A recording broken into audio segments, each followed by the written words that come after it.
G'day my fellow media collectors, I'm Troy and today we're looking at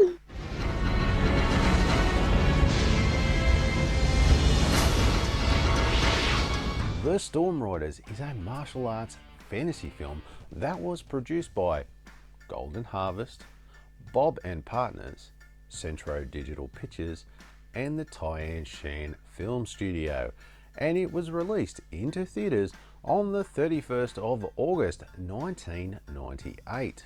This movie was one of the first Hong Kong films to make extensive use of CGI at the time, with about 40% of the film using digital effects. The movie was a massive hit in Hong Kong, becoming the highest grossing local film of 1998, and its success helped turn it into a cult favourite among fans of the fantasy martial arts genre.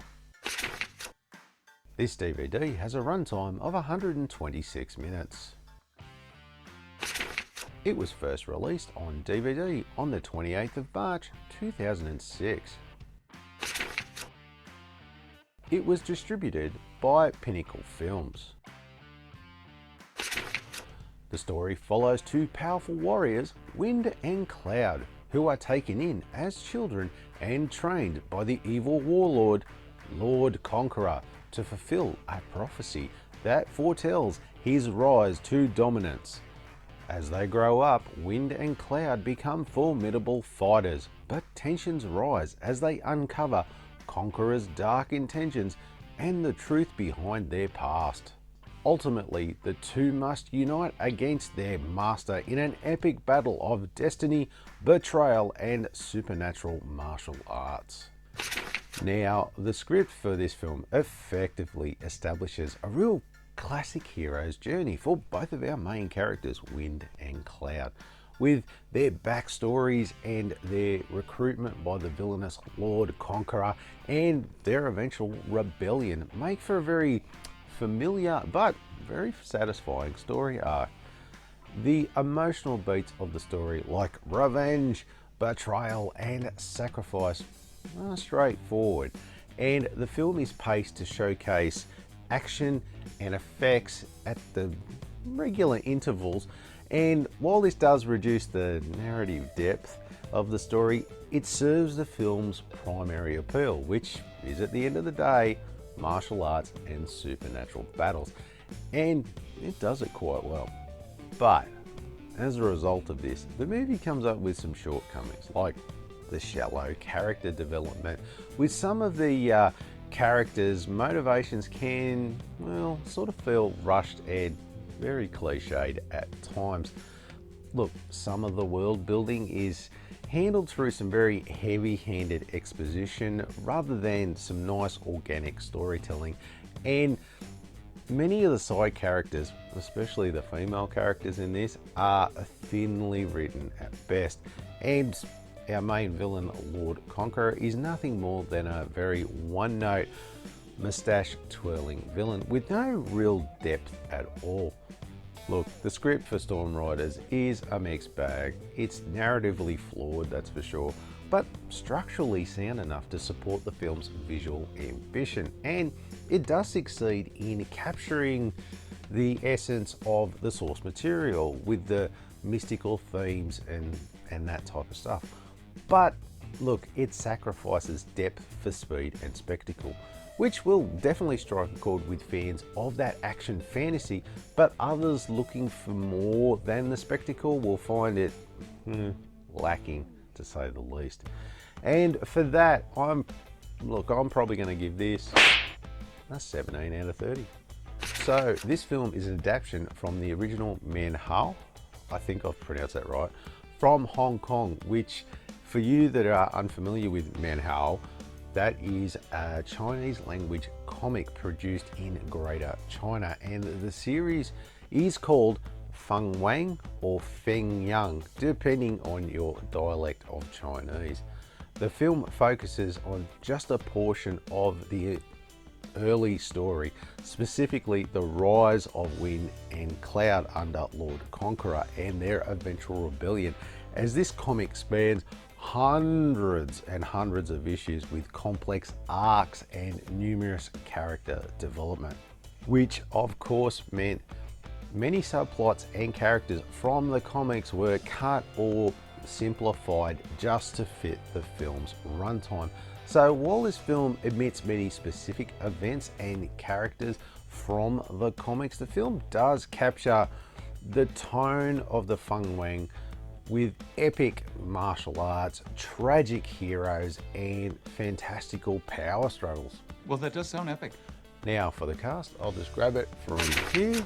And look, depending on how up on your Chinese and Hong Kong actors you are, you will probably be like me and not really know anybody here.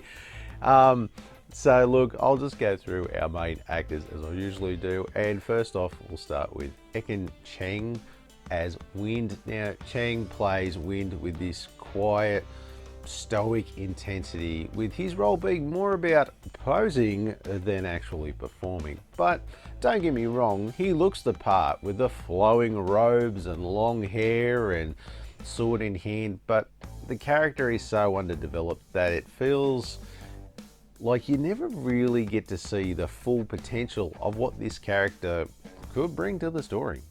Now, Aaron Kwok as Cloud. Kwok brings a real emo-y vibe to the role of Cloud as the angrier and more impulsive of the two heroes. Now, his portrayal of Cloud's tortured emotions and navigating the film's love triangle adds a bit of a spark to the otherwise flat drama, but he's limited by the dialogue and the same thing again, thin character development, making his performance more about brooding like a Batman than acting like a thespian.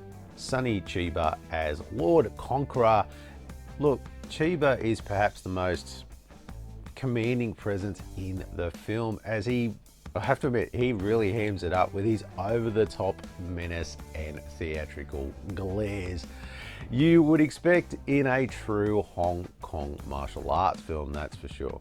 While his character is very much a very one-dimensional villain, Chiba at least seems to be enjoying himself in this film, delivering his lines with some gravitas and leaning fully into the role's campy, tyrannical energy of the villain.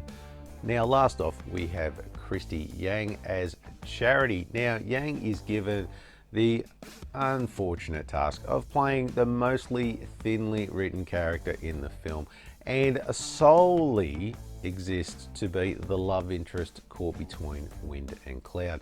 She has little agency or personality at best. Yang appears in this film as more of a plot device than her own fully formed character in the story. But overall, this is the case of a bunch of actors working with the limits of a style first and substance second production. And look, with that, the best I could probably do here is maybe a 12 out of 20. Okay, as we look at the case, look, it's not too bad. It looks like a cheap Hong Kong movie, like the bad sort of cut out there and photoshopped of him. Look, it's okay. It's not great. And we look at the side. That's not too bad on your shelf. The back, they actually do a better job on the back. I like that with the effects and stuff. Enough photos on there and stuff. I think that's not too bad. As we look inside, as you can see, we get a color disc, which is awesome, and there's even a bit of a color insert. So, not too bad actually. I think I could zhuzh up the front cover, shall we say. But overall, it's not a bad effort. And for that one, I'm probably gonna go, how about a 7 out of 10. So look, no special features on this DVD, I'm sorry. Just the movie, unfortunately. But it would have been nice to see something, as, look, this was a very groundbreaking film for its time. As, look, Hong Kong films kind of go, as this, they're not known for their CGI, special effects. So it could have been cool to see like a bit of a retrospective on how that sort of impacted the Hong Kong film industry. you know, after this movie came out. But, you know, but here's just me just spitballing ideas, I suppose. Look, anyway, you know the drill. Because there's no special features, I can only give it the score of, that's right, 0 out of 10. So, as I bring up the Rotten Tomatoes scorecard, as you can see, the critics came in at, wow, 100%, not bad. While the audience score came in at, 66%. That's not too bad either. Now, the critic score, being a perfect score it is, but let's put it in perspective, it was only 5 reviews, okay, so not too many.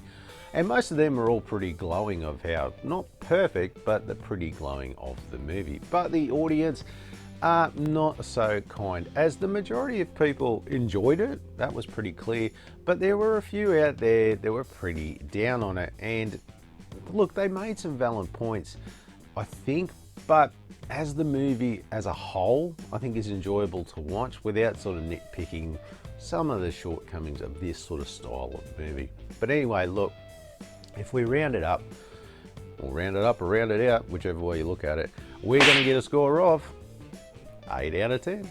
So I just want to have a shout out to one of my subscribers, Renee Hernandez, who asked for some more foreign film reviews, and I thought, bugger it, why not? So for the next few weeks, I'll have some more foreign films to review. Now, Renee recommended one from Italy called They Call Me Jeg, which I don't actually have in the collection, but I am trying to source a copy as we speak. I've heard some good things about it, and hopefully I'll get it soon and I'll do a review. But I looked through my collection and I thought I would start with this movie, a good old-fashioned martial arts movie from China, well, sorry, Hong Kong. And it did not disappoint.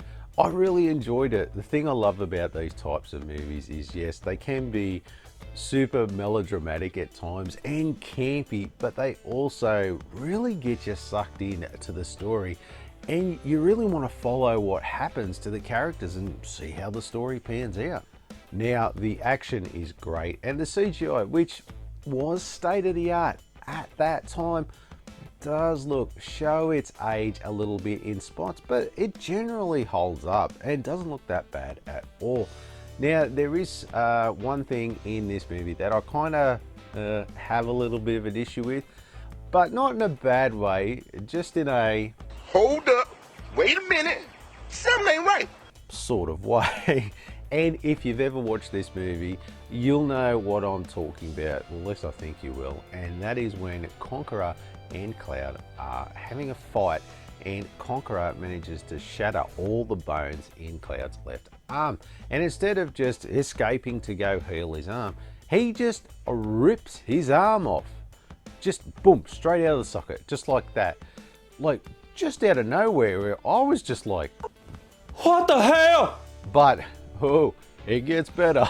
Because later he comes across a bloke who has a possessed fire beast arm that somehow is rejecting him and wishes to bond with Cloud.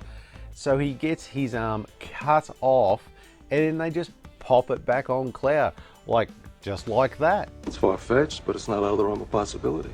Now, look, with all of the fanciful stuff going on, for me, that was just a bridge too far. Honestly, for some reason, I just was like, I can't believe this is happening, even with everything else that's going on in that movie.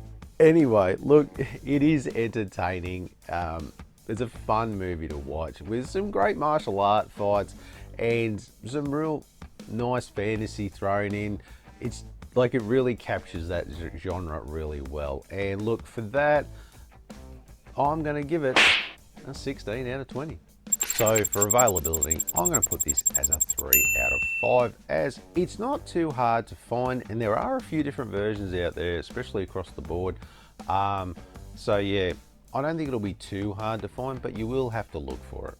Now for collectability, I'm going to put this at a 3 out of 5 as well, as yeah, this is definitely something you should have if you're looking for some more foreign films, but if you're not into that fantasy genre, probably give it a miss. Now for the average price, you are looking at somewhere between $5 to $30 for a DVD. So look, it does pay to shop around, but I guarantee you'll be able to pick up one cheap.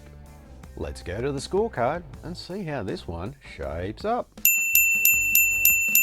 Now for the final score, we get a grand total of 60 out of 100. Not a bad score at all. Look, this ticks all the right boxes for all you Hong Kong martial arts fans out there. It's a fun watch, but look, do not take it seriously, okay? Or I'll rip your bloody arm off. Tell him he's dreaming. Next week on the show, we have The Dead One El Marutu on DVD. This time we have a Mexican superhero, El Marutu the Aztec Zombie. Can't wait to check that one out. Thanks for watching.